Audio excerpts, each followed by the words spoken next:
देखो, मैं जब भी उन सारी मूवीज़ के बारे में सोच रहा हूँ जो कि बहुत ही एंटिसिपेटेड है एंड जो इस साल या फिर अगले साल आने वाली है, चाहे वो हॉलीवुड की हो, चाहे वो इंडियन सिनेमा की किसी भी इंडस्ट्री की हो, और इन्हीं सब के बारे में सोचते-सोचते मेरे दिमाग में थोड़े मोटे डाउट्स भी आने लगे, कई सारी फ़िल्मों को लेकर। जहाँ पर डायरेक्टर्स को लेके या फ़िल्म में एक्टर्स जिस तरीके की एक्टिंग कर सकते हैं, उन चीज़ों को लेके भले मेरे दिमाग में बहुत सारा डाउट नहीं है, लेकिन वो जिस सब्जेक्ट पर आधारित है एंड जिस ग्रैंड स्केल पर उस फ़िल्म को बनाया जा रहा है या फिर उन सारी फ़िल्मों को बनाया जा रहा है, उसे लेकर थोड़े-मोड़े डाउट मुझे है कि क्या ये फ़िल्म एक्चुअल में वर्क कर पाएगी? क्योंकि इस तरीके के इवेंट को हमने उन डायरेक्टर्स की तरफ से पहले कभी नहीं देखा था। और मैं जब भी कभी ऐसी फ़िल्मों के नाम के बारे में सोच रहा हूँ, तो मेरे दिमाग में करेंटली एक फ़िल्म का नाम बार-बार आ रहा है और वो है एस.एस. राजामौली की फ़िल्म वाराणसी का। अब देखो, एस.एस. राजामौली की जो कैपेबिलिटी है, उसे लेकर मैं डाउट नहीं कर रहा हूँ। मैं जानता हूँ कि बंदे में वो दम है कि वो थिएटर में मासेस को पुल कर सकता है एंड उन्हें टोटली सैटिस्फाइड करके थिएटर से बाहर भेज सकता है। एंड उन्होंने इस चीज़ को टाइम एंड अगेन करके दिखाया है। लेकिन यहाँ पर बात कर रहे हैं वाराणसी की,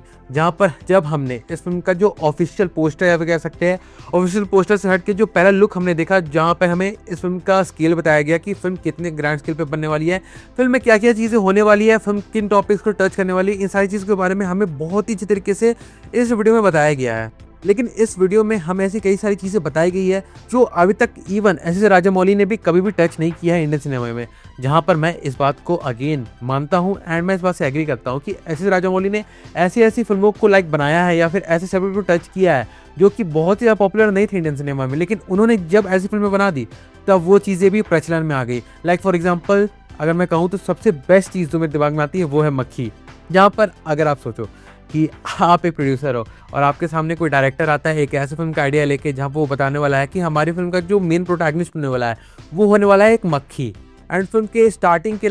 15 से 20 मिनट में ही जो हमारा लीड एक्टर होगा वो मर जाएगा, एंड उसके बाद जो पूरी कहानी होगी वो एक मक्खी के अराउंड होगी कि वो किस तरीके से रिवेंज लेता है। सोच लो, अगर आपको कोई डायरेक्टर आके ऐसी कोई कहानी सुनाएगा तो आपके दिमाग में जो पहला थॉट आएगा वो यही रहेगा ना कि भाई साहब ये कौन सी फिल्म है, ऐसी फिल्म बन भी सकती है, और अगर ऐसी फिल्म बन गई तो क्या ये ऑडियंस को अपने तरफ अट्रैक्ट कर सकती है। लेकिन एस.एस. राजामौली सर ने इस चीज़ को भी करके बहुत ही इस तरीके से दिखाया था मक्खी फिल्म में ही।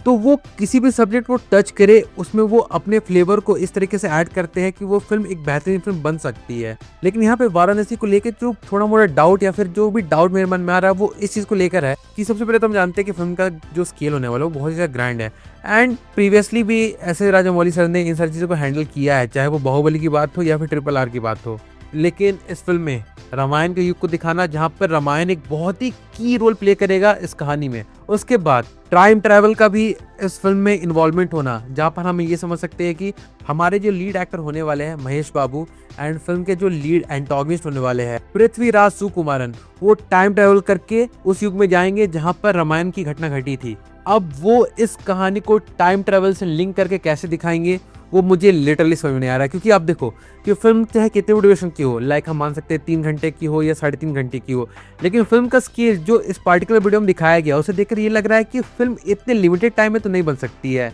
मतलब आप इतने बड़े स्केल वाले फिल्म को 3 घंटे या फिर 3.5 घंटे में सिमटा नहीं सकते हो, वरना वो बहुत ही ज़्यादा रश्ड फील होगा। जैसे रिसेंटली हमने धुरंधर के बारे में भी एक छोटा सा कंप्लेन यही सुना था कि धुरंधर 2 जो है वो बहुत ज़्यादा रश्ड फील होती है, जहाँ पर धुरंधर पार्ट 1 में हमें केवल एक विलन को मरते हुए दिखाया गया था, वो था रहमान डकैत। लेकिन जो हमें धुरंधर 2 में दिखाया गया वहाँ पर जितने भी सारे ऐसे लोग थे जो कि 26/11 के लिए रिस्पॉन्सिबल थे या फिर और भी मल्टीपल ऐसे इलीगल एक्टिविटीज़ के लिए इन्वॉल्व थे, उन्हें बहुत ही जल्दी इस फिल्म मरते हुए दिखा दिया गया है, जो कि उस तरीके की इंटेंसिटी को नहीं पैदा कर पाता है जिस तरीके की इंटेंसिटी को रहमान डकैत की मौत ने पैदा किया था धुरंधर पार्ट 1 में, क्योंकि उस चीज में वक्त लगा था, उस चीज को अच्छी तरीके से बिल्ड किया गया था। लेकिन यहाँ पर इतने सारे लोग थे कि वो चीज रश लगती है, एंड सेम उसी तरीके से मुझे लगता है कि अगर इतने सारे सब्जेक्ट को टच करना है तो वाराणसी को एक फिल्म में बनाना नियरली इम्पॉसिबल है, जहां तक अभी मैं सोच पा रहा हूँ। क्योंकि आप खुद ही सोच लो, महेश बाबू सबसे पहले इस फिल्म में एक तरीके के ग्लोबल ट्रॉटर का रोल प्ले करने वाले, जहां पर वो पूरी दुनिया भर में घूमेंगे एक तरीके से इंडियाना जोन्स वाले कैरेक्टर से इंस्पायर्ड होकर।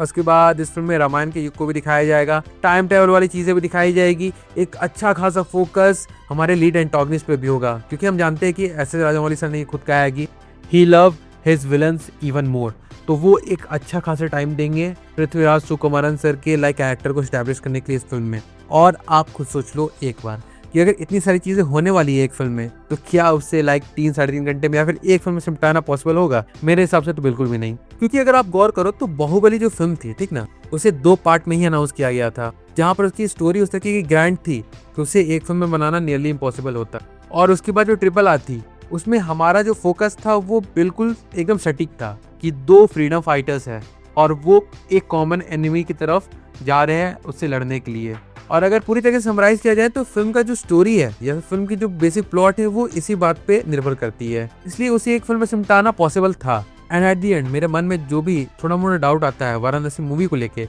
वो इसी बात पर है कि क्या वाराणसी एक सक्सेसफुल फिल्म बन पाएगी या फिर अपने लाइक सब्जेक्ट को जस्टिफाई कर पाएगी या फिर नहीं। बल यहाँ पर मैं जानता हूँ कि मैं कुछ ज्यादा ही सोच रहा हूँ। ऐसे राजामौली सर ने आज तक डिसअपॉइंट नहीं किया है, तो इस बार भी चांसेस मिनिमम से भी बहुत ही ज्यादा मिनिमम है। तो एट दी एंड हम बस वेट कर सकते हैं इस फिल्म के आने का, या फिर कह सकते हैं कम से कम इस फिल्म के किसी ऑफिशियल टीजर, ऑफिशियल ट्रेलर, जहाँ पे फिल्म के लिटरल ग्लिम्स हमें देखने को मिले। क्योंकि उससे पहले किसी भी तरीके का तुक देना या फिर ओपिनियन बनाना वो थोड़ा मोड़ा एक तरीके से नाजायज माना जाएगा। लेकिन देखो, मैंने यहाँ पर जितनी भी बातें की है वाराणसी की मूवी को लेकर, वो एक्चुअली में इसी बात पर है कि ऑफन जब डायरेक्टर्स अपने रूट से थोड़ा हटते हैं एंड कुछ ऐसी चीज करने के बारे में सोचते हैं जो उन्होंने अपने करियर में कभी भी ट्राई नहीं किया था, भले उनकी उस फिल्म में, मतलब जो आने वाली फिल्म है उसमें ऐसे कई सारे फ्लेवर्स रहेंगे जो हमने उनकी पिछली फिल्मों में भी देखे हैं, लेकिन उसके अलावा भी वो अपनी नई फिल्म में कुछ ऐसी चीज़ों को इंट्रोड्यूस करने वाले हैं जो कि उन्होंने कभी ट्राई किया नहीं था। तो उस चीज़ को लेकर डाउट आता है। लाइक फॉर एग्जाम्पल मैं आपको बताना चाहूँगा कि क्रिस्टोफर नोलन की जो फिल्म थी टेनेट, जहाँ पर उन्होंने अगेन एक कॉम्प्लेक्स स्टोरी टेलिंग को चुना एंड उसी तरीके से अपनी पूरी फिल्म को बनाया। और अगर देखा जाए तो क्रिस्टोफर नोलन की जो बाकी सारी फिल्में भी है उसमें भी हमें सिमिलर तरीके की कॉम्प्लेक्स स्टोरी टेलिंग देखने को मिलती है। लेकिन एक पर्टिकुलर रीजन जो टेनेट को क्रिस्टोफर नोलन की बाकी सारी मूवी से अलग बनाता है, और वो इसलिए क्योंकि इस बार क्रिस्टोफर नोलन ने भी कुछ ऐसा करने का सोचा था जो उन्होंने अपनी प्रीवियस किसी फिल्म में नहीं अपनाया था। Something similar to time travel. भले ये टाइम ट्रेवल हमें एक अलग तरीके से देखने को मिला था जो कि बहुत ज़्यादा फैसिनेटिंग था इस फिल्म में देखने के लिए, लेकिन ओवरऑल ऑडियंस इस फिल्म से कनेक्ट नहीं हो पाई। क्योंकि इस बार देखा जाए तो फिल्म का जो पूरा फोकस था वो किसी भी इमोशनल सब्जेक्ट पर रिलाई नहीं करता है, एंड इस कारण के चलते इस फिल्म से हमारा जो इमोशनल बॉन्ड है वो नहीं बन पाता है। मे भी इसी का कारण ये भी हो सकता है कि क्रिस्टोफर नोलन की जो ये फिल्म थी उसे नोलन ने खुद लिखा था, ना कि अपने भाई जोनाथन नोलन की मदद से। जहाँ पर उन्होंने क्रिस्टोफर नोलन की जितनी भी सारी फिल्मों को लिखा है उसमें हमें एक इमोशनल बैलेंस देखने को मिलता है। बट छोड़ो, मैं कुछ ज़्यादा ही दूर जा रहा हूँ। मैं वापस आता हूँ वाराणसी मूवी पर